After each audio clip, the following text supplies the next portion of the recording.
I'm a sculptor and a street artist, and tonight I want to talk about a magical and mind-blowing new technology called virtual and augmented reality, and how it can catapult us from the information age into the knowledge age.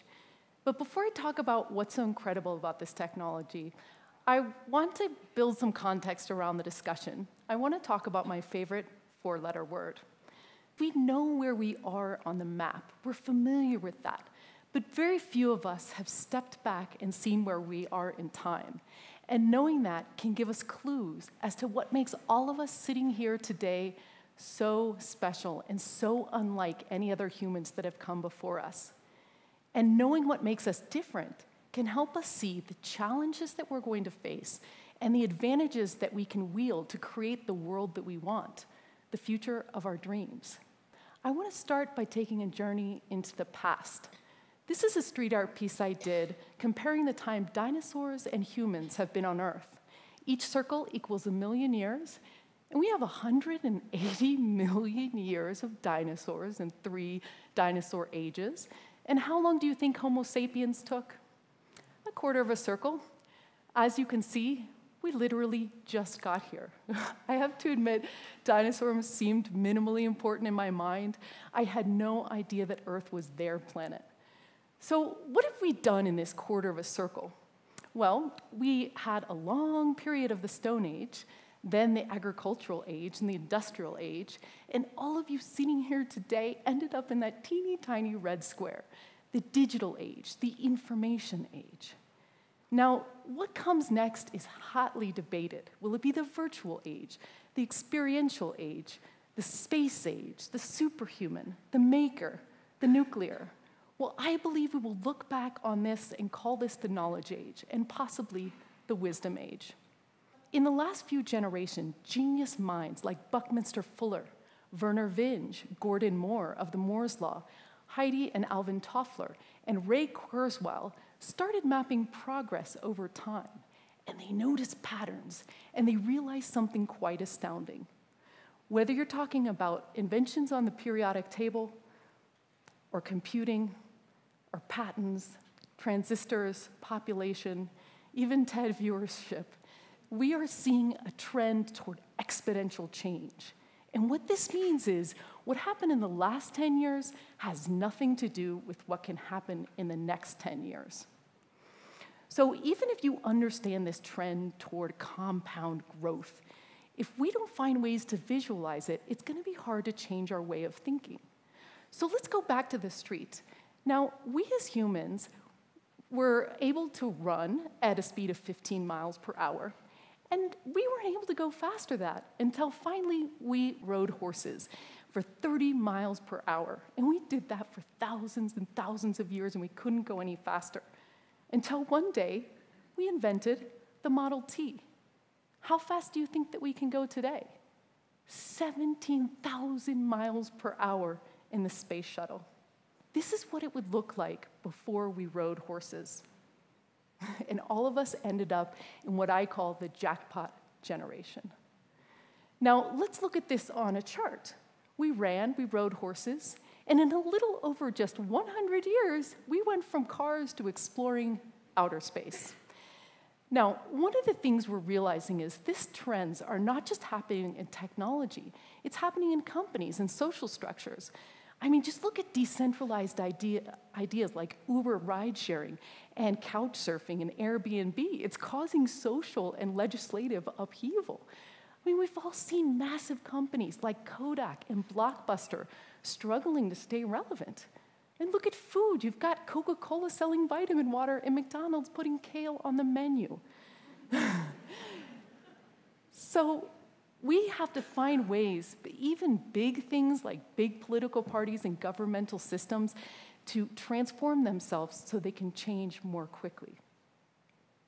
Now, I realized that we as humans individually might not be mentally prepared for all this change. So I went back to the streets to try to start conversations about the future, to get people talking about it, to get people thinking about it. So I put up pranks like organ regeneration flyers to talk about bioengineering. I put up fake biometric and retina scanners on abandoned buildings. I put up strange tech terms, hoping people would look them up. What about artificial intelligence?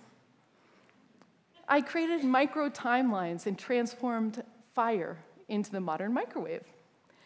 What about abacuses and calculators?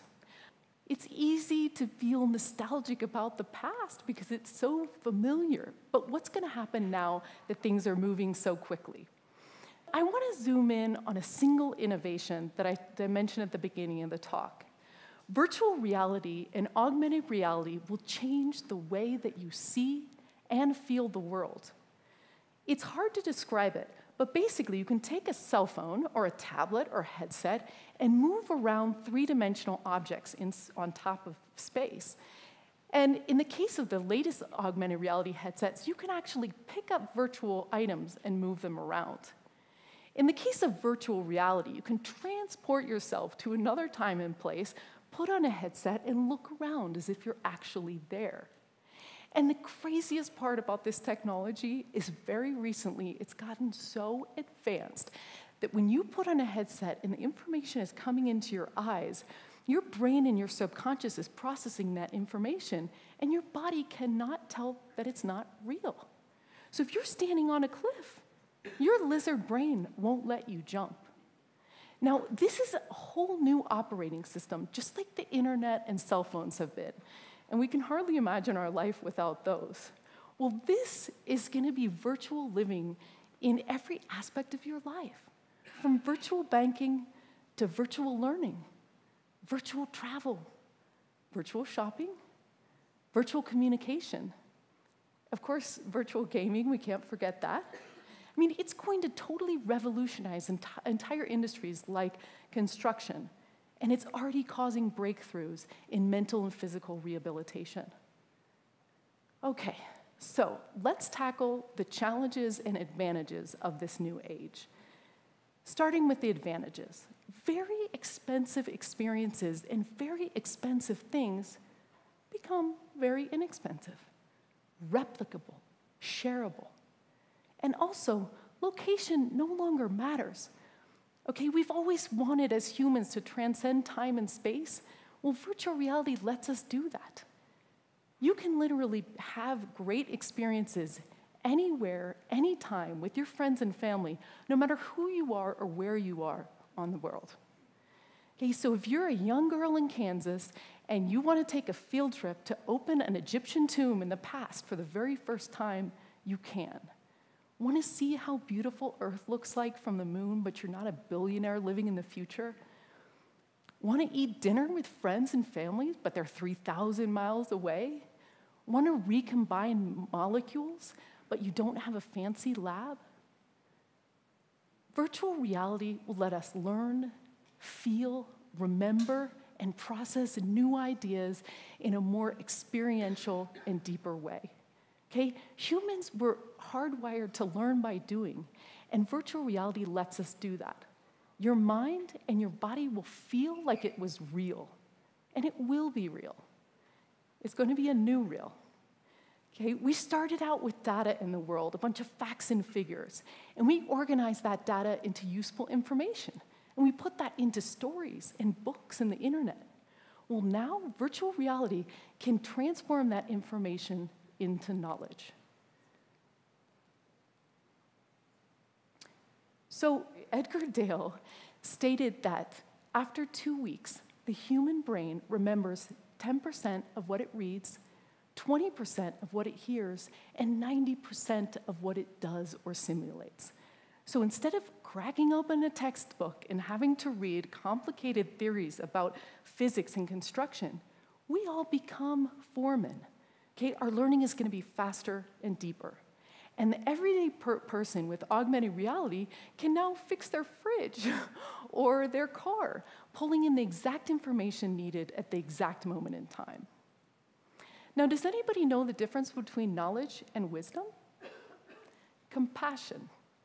And one of the most surprising and unexpected things we're learning about this new medium of virtual reality is when people put on a headset and they become another gender in another country, in another place, they immediately feel compassion. So much so that the entire industry has nicknamed virtual reality as the empathy machine. And it's already being used in the United Nations to successfully change votes on the refugee crisis and create conversations about laws about solitary confinement and police training. I believe that if we can spread compassion, we can see the wisdom age in our lifetime. I was so blown over by this technology that I started to incorporate it into my street art and my prints.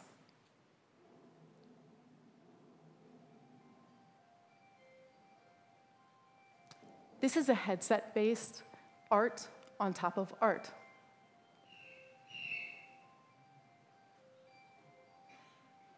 This is a postcard that becomes Harry Potter. And my most recent work takes the sounds made by the viewer and creates animations. In 2013, I began to create a sculptural timeline of all these VR headsets, starting 60 years ago and running all the way to today. I was fascinated by the passionate quest of all these companies to bring this technology to us. And look at what happened when I put it on a chart. This is that same acceleration curve that's so scary and exciting and prophetic. And this right here is the greatest challenge of our age: change. The ability to love and enjoy change. We have to admit that it's happening. Otherwise, we're not going to be able to leverage its unique abilities. Okay, and let's start by saying that change is not necessarily scary and bad. Change can be good. And in our accelerating world, good things can happen more quickly. Okay, you can use a fire to burn a house or cook a meal. You can use a pen to write a declaration of war or to write a love poem. It's not the tools, but how we use them that define where we're striving as humans.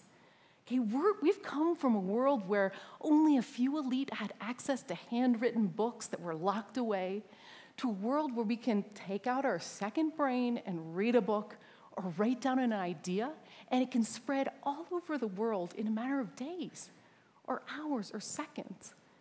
That has never been possible in any other generation before. The other thing that we need to focus on as a challenge is the ability to become more fluid, less rigid.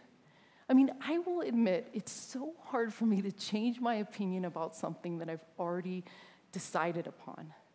But we're going to have to rethink solutions to problems that we thought we already solved.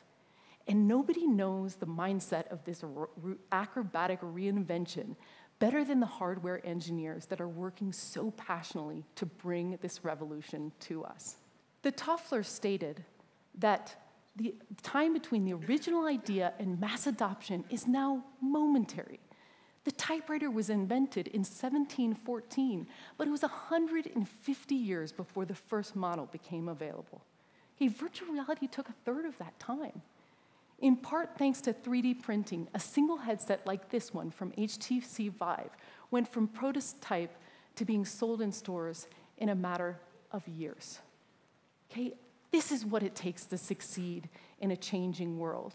The ability to scrap our ideas, to change our minds, and to be curious rather than fearful of the unknown. And who knows? We might have to rethink schools. I mean, how do we even teach critical thinking? We might have to study teenagers to become less fearful of change. I mean, how do we make our governments and our universities and ourselves more responsive and nimble? I hope that in this process of stepping back in time, we can see that most generations were the same as past generations on the order of thousands of years. People were born into the same world that they died in. Not anymore. We are experiencing a new way of life. You might even say a new way of being human. I have hoped that I've made you truly curious about your rare position in history and given you the context to see why this is the most exciting time in history to be alive. We have the rare opportunity to see the world change in our lifetime. And now that we're connected, everyday people, we can get together and change the world in our lifetime. I dare us to dream big.